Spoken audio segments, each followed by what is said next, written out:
How's it going, everyone? Nick Salzman here.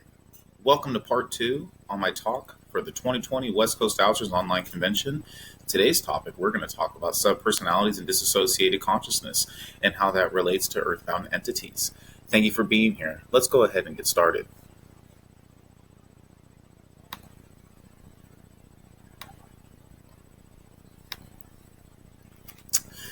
So let's first talk about the mind, the ego, and the consciousness block.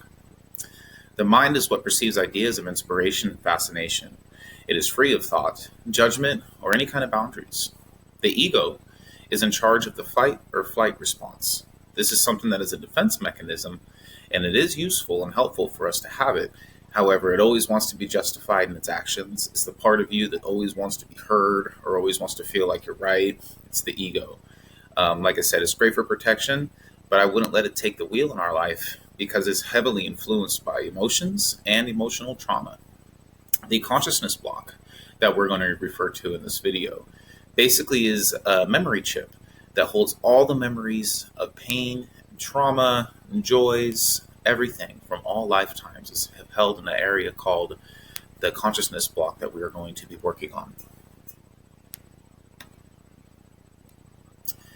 Okay, what happens with the formation of subpersonalities is there's something called disassociation of consciousness.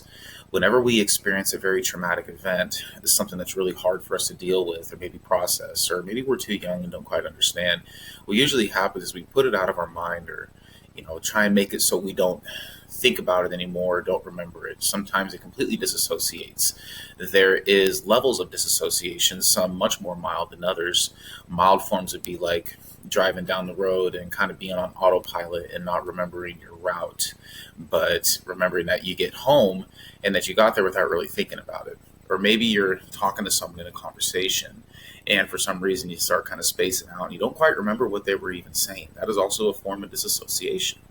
More severe forms are going to arise out of childhood abuse.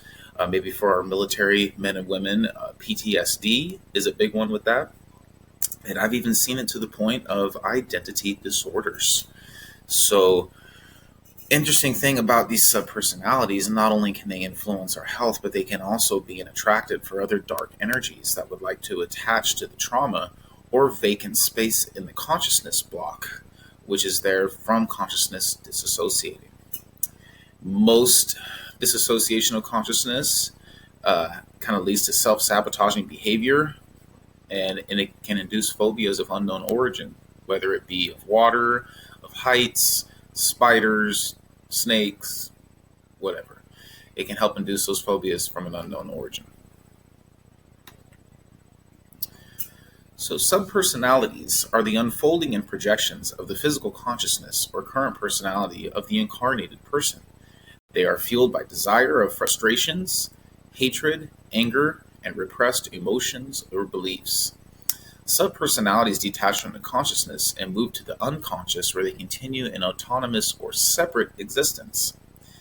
Like we just mentioned, with subpersonalities, they vibrate at a certain way that makes them attractive for dark energies to attach to because of a similar vibration. When we work on people, whether they're alive or deceased, we want to work on connecting with them through their higher self. The reason why we want to connect through the higher self is because it has the ability to access the subconscious and the unconscious minds.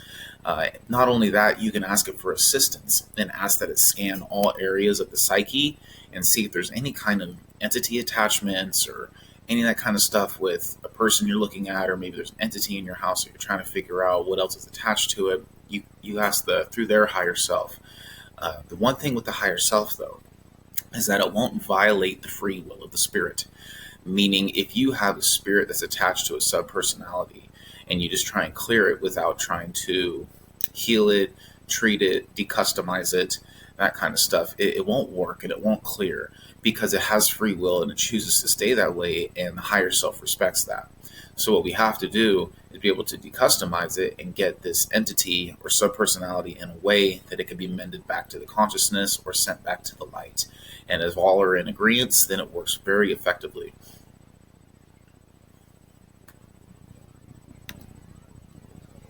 So unfolding the energy bodies, we talked a little bit about multiple unfoldments in the first video and finding the layers of different entities. This is a similar process, but with unfolding the energy bodies, we can separate them into three main areas. I know there's a lot of talks out there about the many different layers of the human aura, and that there are certainly more than three, but to help us paint a picture, we're going to separate them into three areas. The first one being the astral and the emotional body are one. The mental body consists of the superior and lower mental bodies. That's the second layer. And the third would be the celestial and etheric layers. So if we can separate them into these three main bodies, it'll help us treat them very effectively.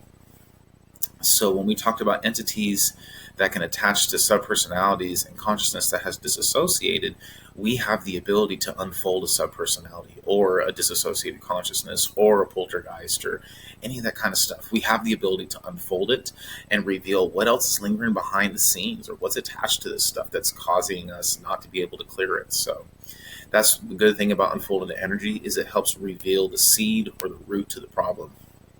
Some subpersonalities can be generated from previous lifetimes. Most of the time, you're going to find entities that come from a previous lifetime.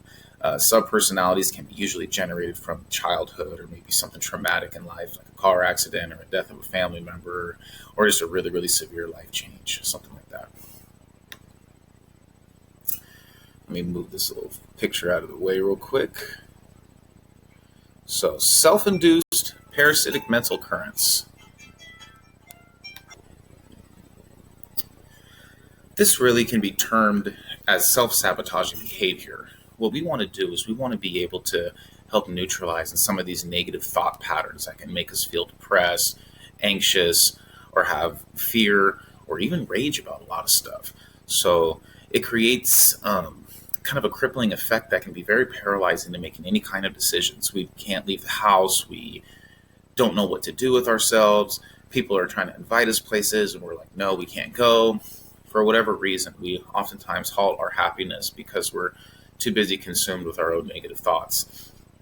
Some of the typical ways of self-sabotaging behavior can create victim mentality, when things are always other people's fault, or, how come, why me? Why do I have to go through this? The world's always against me kind of mentality. Not only that, the hypochondriac mentality, where you're always hurt, or you always think that you're getting sick, or this and that. I mean, it's definitely something that is self-induced parasitic mental currents. When we put a lot of energy into these thoughts, we can create what is almost like a self-sustaining poltergeist energy that pretty much stays within our energy field.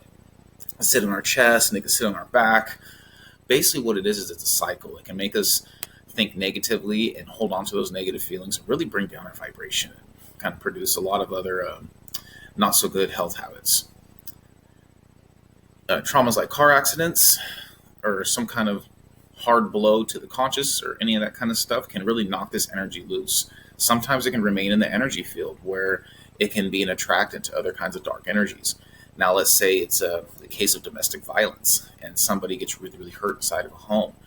This can completely detach from the person's energy field and consciousness and can stay in the home. Like, say, if we had a suicide and someone shot themselves, this kind of stuff can easily detach and remain in the home. And for people later that come around this stuff are going to find that it greatly influences their emotional well-being. It greatly influences their ability to process good decisions and feeling good around the home. Sometimes people can just say the air feels really, really thick in here. That's usually one of the first indications. And then from there, we can charge it with our emotions, and our fears can help give it more structure, giving rise to interesting poltergeist energies. These self-induced parasitic mental currents also can play a big role in addictions. Let me get this out of the way again. So releasing manifestations and projections. This is a really good one, especially when dealing with subpersonalities. Basically what it is that we can create what almost seems like to be a separate entity that can converse or is heard audibly within the person. They can hear a voice that talks with them, or they can hear them talking to someone else, or whatever the case is. These projections and manifestations, this can come from trauma. This can come from something that we experience, or this can come from something that we are in fear of experiencing. For instance, let's say there's a poltergeist energy that's in a home, and someone moves in there, and the next thing you know, there's a child that was abused by a big male, a large male, let's say, and this child is afraid of this male returning and harming them again. And so they start having dreams, or they start seeing what appears to be the figure of a large male in their room. It's because the poltergeist energy is there, and they're using their projections to change that energy and shape it into something that seems very real and very scary. So we have the ability to project our consciousness. We have the ability to project our fears and our love. And most people that do this stuff that have no idea that they are a medium and that they are a sensitive and that they're very capable of working with energies. Just like with anything, we want to know how to use this in the right way. If someone turns 16 and you gave them keys to a brand new Lamborghini, I'm sure they would want to go fast with it right away. We know that that Lamborghini is really fast, and there's a real good chance that this person, without the right training and proper understanding of how to drive it, is probably going to get into an accident. So this is the same kind of thing. We have these mental energies that can really help us help other people, but if we don't know how to use them properly or manage them, they can really drive us into a state that causes us to reflect a lot more and can be troublesome. The manifestations and projections, basically, it can really produce irrational fears or misunderstandings of a person's surroundings, including their relationships. Maybe they love someone they don't trust anymore or don't think it's them anymore. These kind of projections can also be relayed from subpersonalities and personality fragments and self-induced poltergeists. So it's something that these thoughts can necessarily come from you, but it can be fed to you by a part of you that hasn't disassociated, if that makes sense. So when we use our commands to work on this stuff, it works really similar to depolarizing negative mental stimuli. We would just ask to release all manifestations and projections.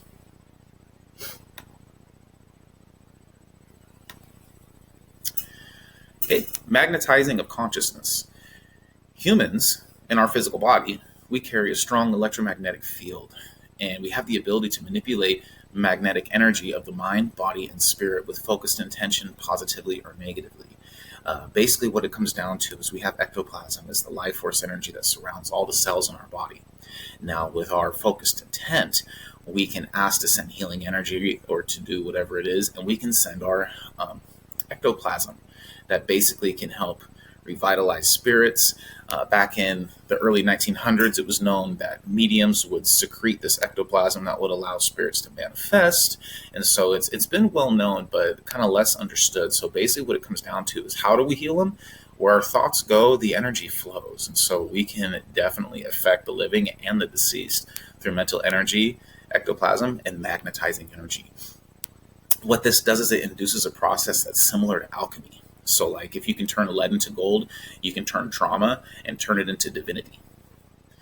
Different colors of the light basically signify different qualities, enriching or ending of a cycle, giving rise to new outcomes. So when we magnetize with a certain color spectrum, it can help be really beneficial and symbolize what we want, also be very therapeutic. So the only time we ever want to magnetize consciousness is after we've completely decustomized whatever astral fragment or subpersonality or disassociated consciousness we've worked on. After we've completely decustomized it, then we can magnetize it with a certain energy. When dealing with astral fragments, such as things that are left over in the womb from miscarriages, stillborns, and abortions, we could use the infrared spectrum of light and magnetize with it, because the infrared spectrum of light, basically, if you were to look at it on a time scale, would be right when dusk meets sunrise. So it's the end of one day or end of one cycle giving rise to a new one. So after we've completely customized whatever astral fragment, take away the pain, take away the trauma, nourish it, then we can magnetize it with, like, say, infrared energy, and we can merge them back with their core spirit or their higher self. It seems to be very effective.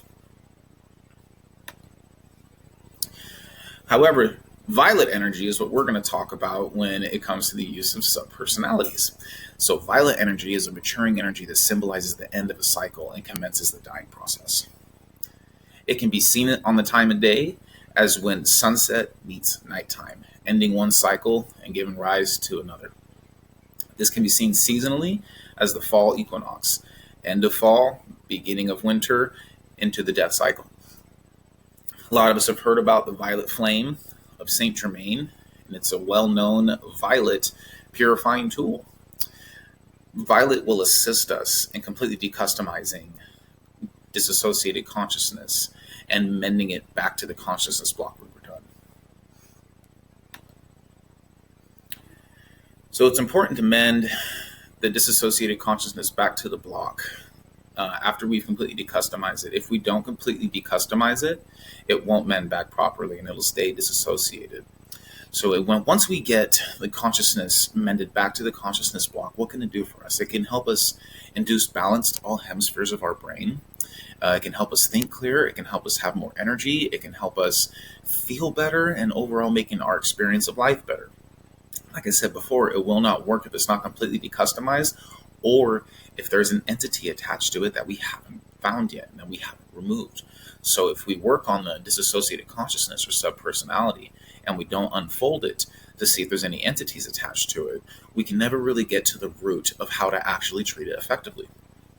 And what I've found is mental energy from yourself or another seems to work equally.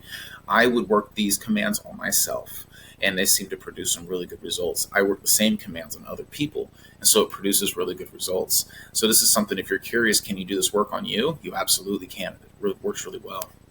Can you do it on other people? Absolutely. Okay, so after we mend back to the consciousness block, there's one other area that we have to work on, and that's going to be balancing the sub-level chakras. A lot of us know, like in the photo, we know like the basic 7 that we have. This one I think shows 6, but there's usually 7 basic chakras that a lot of people are familiar with. So we have subtle chakras and sub-chakras in our knees, hands, eyes, lots of different places. So anytime there's disassociation or the formation of a subpersonality, there's going to be sub-level chakras that are either imbalanced or unactive.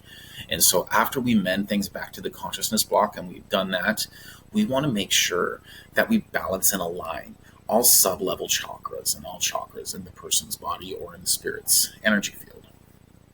Most chakra issues are usually from some sort of toxic emotional energy. Even accidents and surgeries can leave the chakras in a state of imbalance. I had a client that she had a breast augmentation done, and she had a big imbalance going with her heart chakra from the surgery. So just understand, if you have surgery, it's not the end of the world, but it's definitely something that I would look at balancing and aligning your chakras once all the surgery is done. And you can easily do that with the pendulum. Let me get this out of the way a little bit more.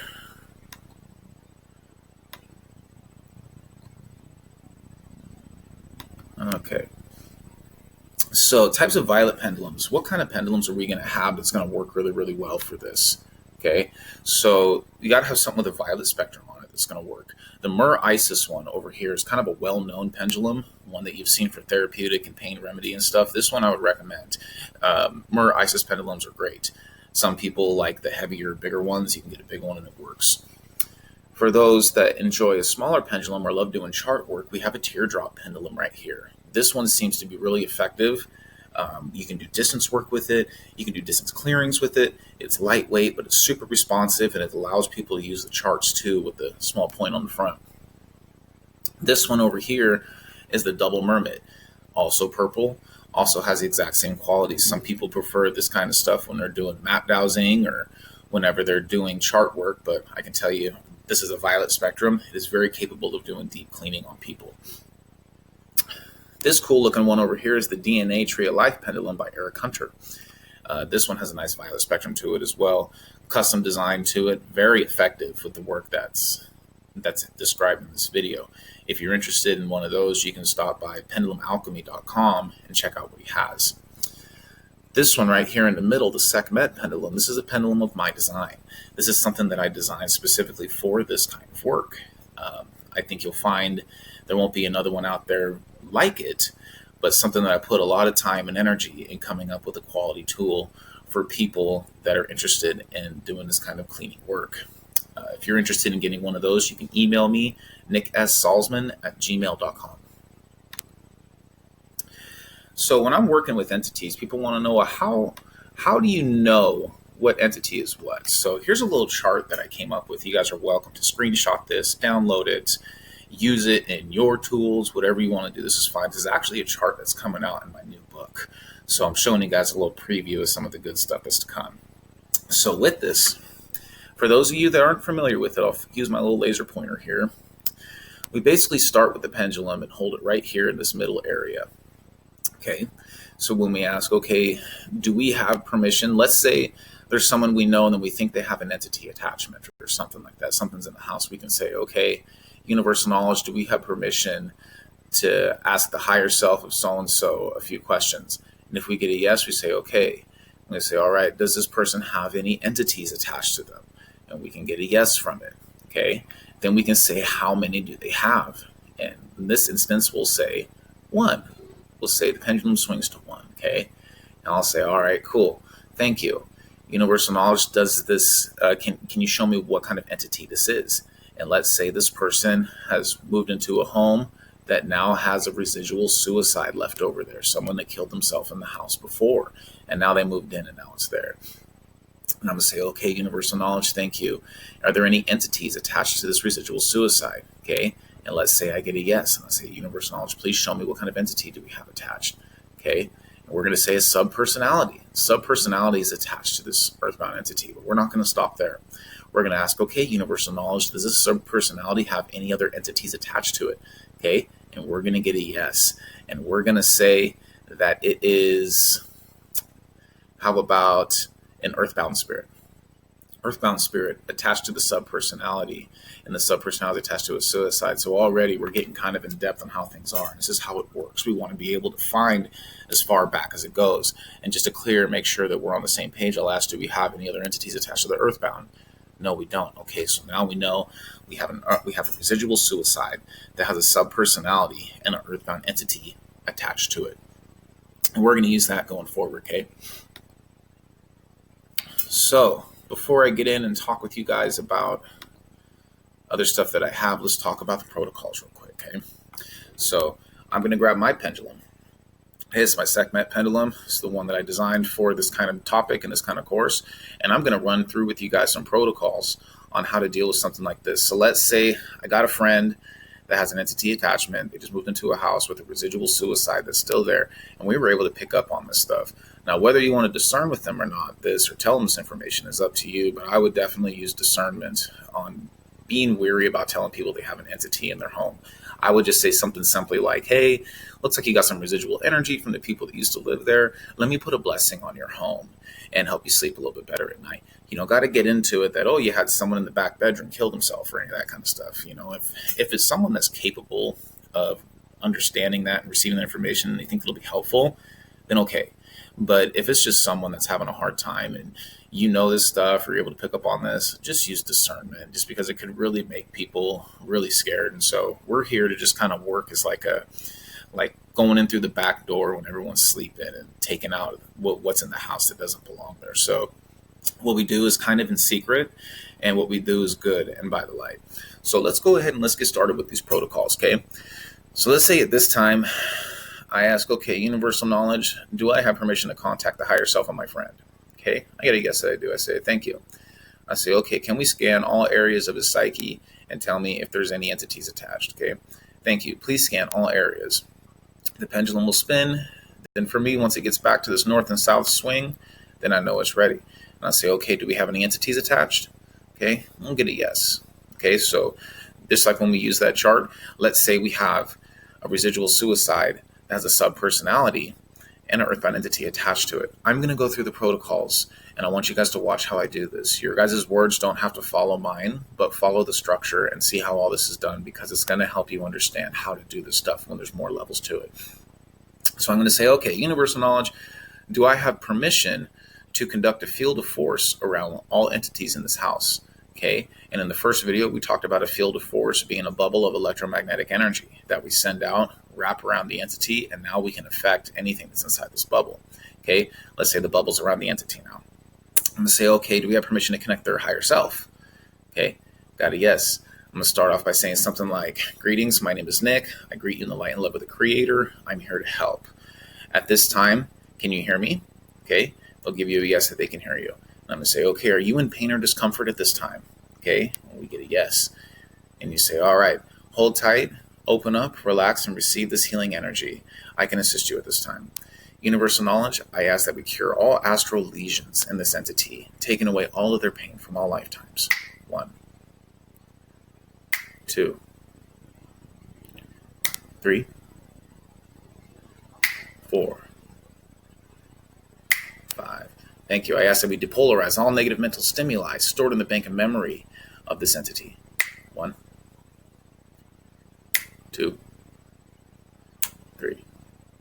I'm going to say neutralize all toxic mental, emotional, and physical trauma stored in the bank of memory of this entity. 1, 2, 3. Okay, now we're going to send our energy towards the Christ spark of this entity, and we're going to send them nourishing, unconditional love, allowing them to feel full, content, and complete once again. 1, 2, 3, 4.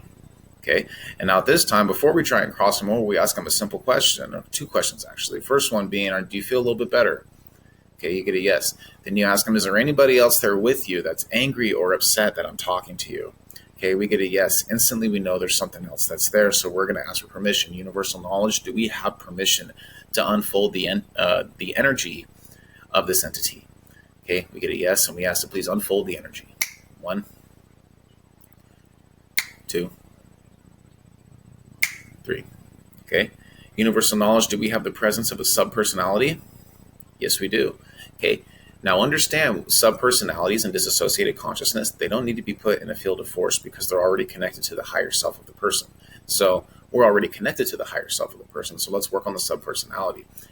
Universal knowledge, I ask that we depolarize all negative mental stimuli stored in the bank of memory of the subpersonality. 1, 2, 3, 4. Universal knowledge asks we neutralize all toxic mental, emotional, physical, and spiritual trauma stored in the bank of memory of the subpersonality. 1, 2, 3, 4, 5. All right, we ask that we please release all manifestations and projections of this subpersonality upon the conscious mind of this entity. 1, 2, 3, 4, 5. All right, so we've completely decustomized it at this time. We haven't magnetized it yet. We have to still unfold it and see if there's anything else that's in there. So universal knowledge, do we have permission to unfold this subpersonality? Thank you. We ask to unfold it at this time. 1, 2, 3. Okay, universal knowledge, do we have the presence of an earthbound entity? Okay, we do. Now we want to employ a second field of force around this entity. We ask that we create a field of force or perform psychic capture on this revealed entity. 1, 2, 3, 4. All right, so do we have this entity in a field of force? Yes, we do. Do we have permission to connect to their higher self? Yes, we do. All right. Hello, my friend. My name is Nick, and I greet you in the light and love of the Creator, and I am here to help. I have been sent here to see if I can offer you some assistance. First of all, can you hear me? Okay, we get a yes. Say, okay, are you in pain or discomfort? Yes. Would you like for me to remove your pain? Yes. Please relax, open up, come close, and receive this healing energy. Universal knowledge, I ask that we cure all astral lesions in this earthbound entity. 1, 2, 3, 4. I ask that we depolarize all negative mental stimuli stored in the bank of memory of this entity. 1, 2, 3. I ask that we neutralize all self-induced parasitic mental currents in this earthbound entity. 1, 2, 3. I ask that we neutralize all toxic mental, emotional, physical, and spiritual trauma stored in the bank of memory of this earthbound. 1, 2, 3, 4. And finally, I ask that we nourish the Christ spark of this earthbound entity, send them nourishing, unconditional love energy, allowing them to feel full, complete, and content once again. 1, 2, 3, 4. Okay, then we ask, all right, my friend, are you feeling a little bit better? Yes. All right, would you like to join your family and friends in the light once again? Yes. We say, okay, great. At this time, let's call forth a family guide, someone that they will recognize that will aid and assist in the crossing to the light. 1, 2. This usually happens pretty quick. And we ask them, all right, do you see anybody there that you recognize? Yes. If for some reason they say no, just give it a little bit more time. Usually it takes a little bit for them to show up. And I say, okay, are they asking you to go with them? Yes, thank you. Will you go with them? Yes, thank you. I call forth my highest light. I ask that we surround, protect, heal, and keep. Surround, protect, heal, and keep this entity in the light. We ask now that we remove them from all timelines, future, past, present, and parallel, known and unknown, and ask that we merge him back with their higher self. 1, 2, 3, 4. Thank you. Then we ask universal knowledge, have we successfully cleared the earthbound entity? Yes. All right, so we're going to go back to the subpersonality. Thank you. All right, do we have our energy directed towards the subpersonality again? Thank you. We ask that we magnetize the subpersonality with violet energy. 1, 2, 3, 4. All right. We asked, has it been completely decustomized? Yes. Is it ready to be merged back with the consciousness block? Yes. All right. We ask at this time, we apply mental force and merge the subpersonality back with the consciousness block of the residual suicide energy. 1, 2, 3. All right. Have we successfully mended the subpersonality back to the consciousness block? Yes, we have. Okay. We are still connected through the higher self of the residual suicide, but we'll ask to go ahead and facilitate communication again. Okay, my friend, are you feeling a little bit better? Thank you. Are you ready to join your family and friends in the light once again? Yes. All right, I can help you get there. Hold tight. Let me call forth someone that will aid and assist us in the crossing to the light. Universal knowledge, I ask that we call forth a family guide, someone that this person will recognize that will help us cross this entity to the light. 1, 2, 3, 4. All right, my friend, do you see anybody there that you recognize? Okay, are they asking you to go with them? Yes. Thank you. Will you go with them? Yes. So call forth my highest light. I ask that we surround, protect, heal, and keep. Surround, protect, heal, and keep. Surround, protect, heal, and keep this entity in the light. We ask now that we remove them from this house and all timelines, future, past, present, and parallel, known and unknown, and ask that we merge them back with their higher self. 1, 2, 3. All right, last but not least, we ask that we fill all voids in this home with holy, unconditional love, and ask that it help people rest in the home, allow them to live in a healthy way. Ask it that it repel anything that doesn't serve their highest good health and well-being. You guys can place whatever kind of blessing on their home to follow it up with. But essentially, that's kind of how the protocols are going to work. With the new book that I have coming out, it's going to talk about a lot of this stuff in a lot of different scenarios. This isn't just the only thing that can affect the consciousness. We have other stuff like multiple personalities and associated personalities. And these are things that are entities from a different origin. But I'm going to save that for the next talk because they definitely deserve their own right to be talked about and a lot of information. So this has been a lot of pleasure to share this kind of information with you guys out there. Let me make this picture a little bit smaller again. So my first book, Apometric Pendulum Healing, came out with last year. If you guys are interested in a copy, you can go ahead and email me, nicksalzman@gmail.com. My second book is coming out this month, Pendulum Apometrics, Conflicts of Consciousness. This is what's going to go over subpersonalities, multiple personalities, disassociated consciousness, and the dark entities that attach to that kind of stuff. And like I stated before, this thing in the middle right here, this is my Sekhmet pendulum. It's very effective at doing distant clearings. It's very effective at mending disassociated consciousness, has a violet spectrum. And if you guys want to douse some of its energetic properties, I'm sure it can help answer some of those questions for you. If you guys are interested in purchasing books or a pendulum, you can email me, nicksalzman@gmail.com. You can find me on Instagram and on Facebook, Pendulum Apometrics. I'm happy to answer any questions you guys have, and I really look forward to hearing what you guys think about this kind of stuff. So it's been a pleasure. I hope you guys have learned something today.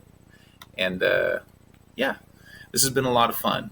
So thank you, West Coast Society of Dowsers, for allowing me to speak on this and having a couple talks. If you guys haven't seen my first talk on removing earthbound entities, I would highly suggest you check that out, because it'll make some of this a little bit more plausible and can make sense to you, okay? So if you haven't seen my first video on clearing earthbound entities, please watch it, because it'll help this one make sense. I appreciate you guys. Thank you for your love. Thank you for being here. God bless you.